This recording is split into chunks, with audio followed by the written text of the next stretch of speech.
Babe? Babe, I'm sorry. Dapat kanina pa ako nandito eh. Kaso nangulit na naman yung si Shaira. So, wala akong choice. I had to deal with her first. I'm sorry. Bakit ka lang sa labas? Nakausap mo na ba yung medtech? Anong resulta ng paternity test? Babe, kasi yung input sa amin yung... Christy! Oh, Jordan, you're here. Ma'am, nakuha ko na ang result. And magandang balita ito. 99.9% ang probability of paternity, which means ikaw ang father ng baby. Congratulations! Thank you, Lord! Babe! Diba? Sabi ko naman sa inyo eh, di tayo dapat matakot at magduda. Alam ko na umpisa pa lang eh. Umpisa pa lang na anak natin yan.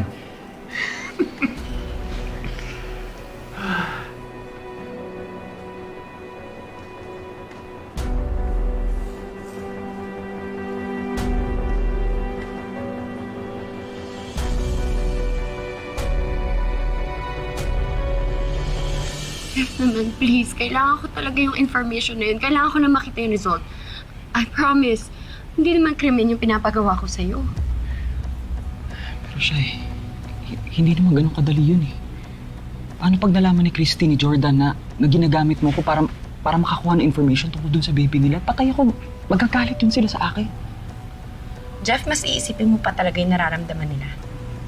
Hindi mo ba naiisip na mas masasaktan ako kapag hindi mo ako tinulungan? Shay, sana maintindihan mo rin kasi na hindi... Akala ko ba importante ako sa'yo?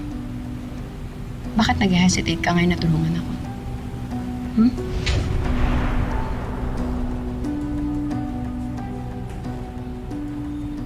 Kung talagang may care ka sa akin, you will do as I say.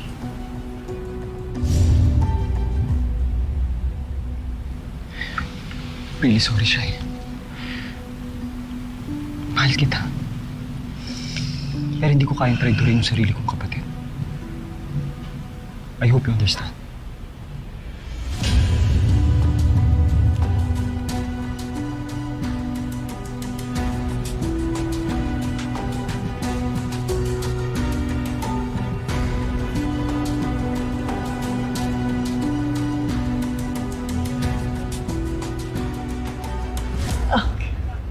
Ngayon na alam nyo na ang magandang balita, so nothing to worry about. Forget all your doubts, leave your worries behind. Ha?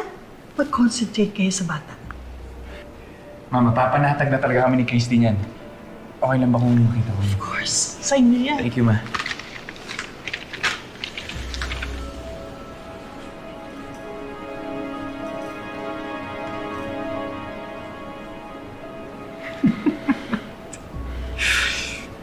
Wala nang kay question sa anak ko. Pwede ko na ipagsigawan sa buong mundo na ako ang tatay niya.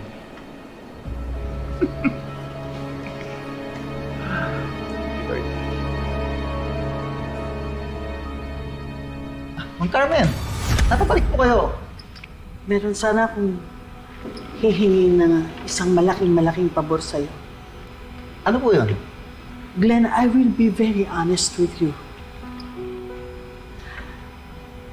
Very fragile kasi ang relationship ngayon ng anak ko at ng kanyang asawa. Napakarami nilang pagsubok na pinagdadaanan. At isa na dito, itong uncertainty kung sino ang ama ng dinadala ng anak ko. Ma'am, paano ko po kayo matutulungan?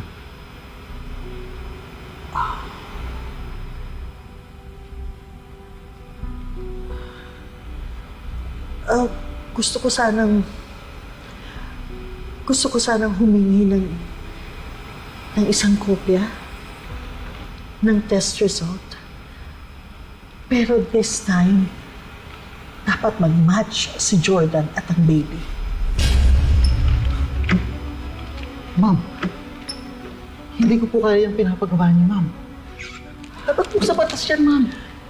Tsaka, baka po mawalan ako ng trabaho o kaya naman tanggalan na ako ng lisensya, ma'am. Glenn, hindi ako lalapit sa'yo kung meron akong ibang option. Ang kaso wala. At nakasalalay dito ang marriage ng anak ko. Ayoko masira ang pamilya niya. Pero Ma'am Carmen, Ayoko sana manumbat, Glenn. Pero nung naulila ka ng high school, ako lang ang tumulong sa'yo. Pinag-aral kita hanggang makatapos ka ng koleyo at wala akong hiningi sa'yo kahit na isang kapalit. Ngayon lang. Please, Glenn, tulungan mo ako. Kapirasong papel lang ang kailangan ko. At ilagay mo lang doon, ibahin mo lang kung ano ang nakareflect na result. Just use the hospital letterhead. And then, ibalik mo na lang ulit. After that, ibalik mo na lang ulit ang original data sa computer records. Glenn, pinapangako ko, walang ibang makakaalam ito. Tayo lang nila, Christy. Tayong tatlo.